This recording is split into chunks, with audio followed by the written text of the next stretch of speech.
Hello বন্ধুরা, আমার আরেকটি ইন্টারেস্টিং ট্যুর ভিডিওতে আপনাদের ওয়েলকাম জানাই। বন্ধুরা, আজকে আমি আপনাদের সাথে শেয়ার করব রামেশ্বরমের বিখ্যাত পাম্বন ব্রিজ এবং তার আশেপাশের প্রাকৃতিক সৌন্দর্যকে।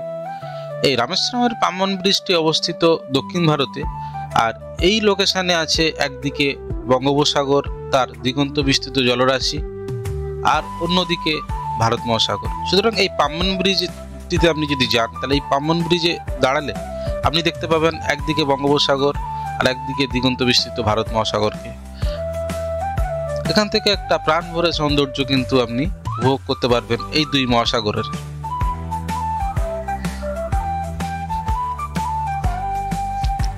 আর আপনাদের সাথে শেয়ার করব রামেশ্বরমের বিখ্যাত ধনুষকোটি। আর এই ধনুষকোটিটি হলো ভারতবর্ষের সব থেকে এন্ড পয়েন্ট, শ্রীলঙ্কার কাছে। আর এটি ভারতবর্ষের মেন আইল্যান্ডের কাছে যে রামেশ্বরম আইল্যান্ডটি আছে, সেই রামেশ্বরম আইল্যান্ডের সব থেকে এন্ড পয়েন্ট। এরও একদিকে যেমন ভারত মহাসাগর, অন্যদিকে বঙ্গোপসাগর। আর এই ধনুষকোটিটি দুই সাগরের সঙ্গমস্থলে।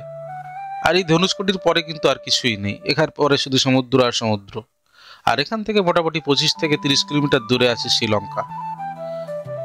আর পৌরাণিক কাহিনীতে কথিত আছে ভগবান শ্রীরাম এই ধনুষকোটি থেকেই বানর আর হনুমান সেনাদের সহযোগে পাথরের তৈরি ব্রিজ নির্মাণ করে চলে গিয়েছিলেন শ্রীলঙ্কাতে, অর্থাৎ তখনকার সময় লঙ্কাতে।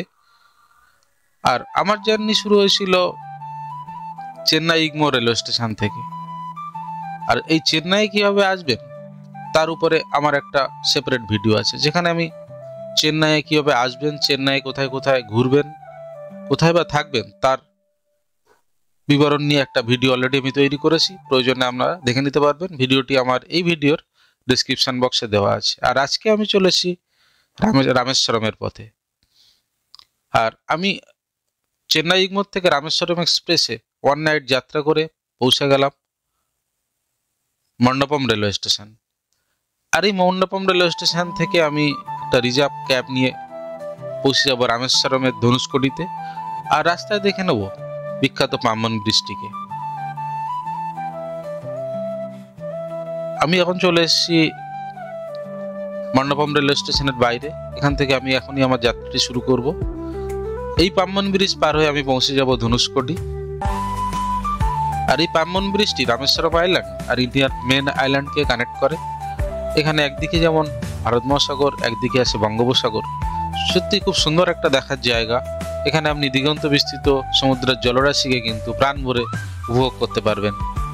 সমুদ্রে মাছ ধরার ট্রলার আপনি বহুল সংখ্যায় দেখতে পারবেন, এবং দুই সমুদ্রের সৌন্দর্য কিন্তু সত্যি এখানে একটা দেখার মতো।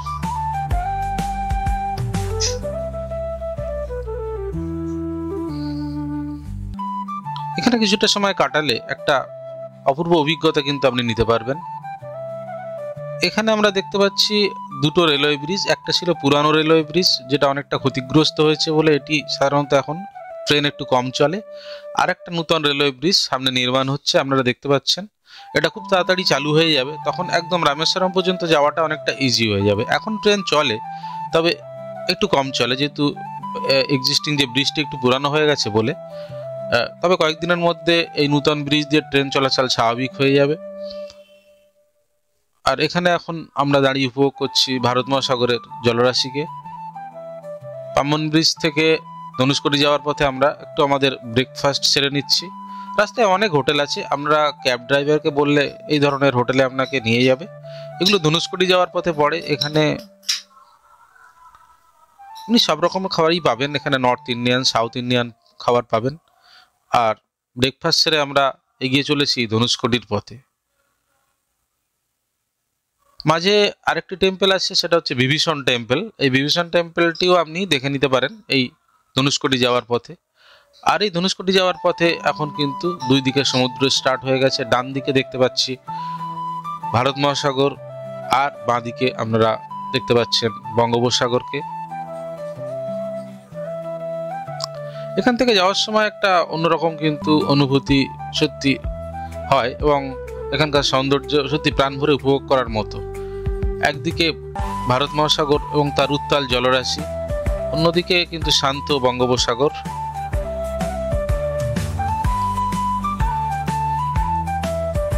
এখানে জেলেরা মাছ ধরে এবং অনেক জেলেদের বাস এই এলাকাতে লক্ষ্য করা যায়, কিন্তু একটু এলাকাটা ফাঁকা টাইপের। এরপরে শুধু সমুদ্রই আর সমুদ্র কিন্তু স্টার্ট হয়ে যায়। বাঁদিকে আমরা দেখতে পাচ্ছি শান্ত বঙ্গোপসাগর, আর আমরা এগিয়ে চলেছি ধনুষ্কটির দিকে।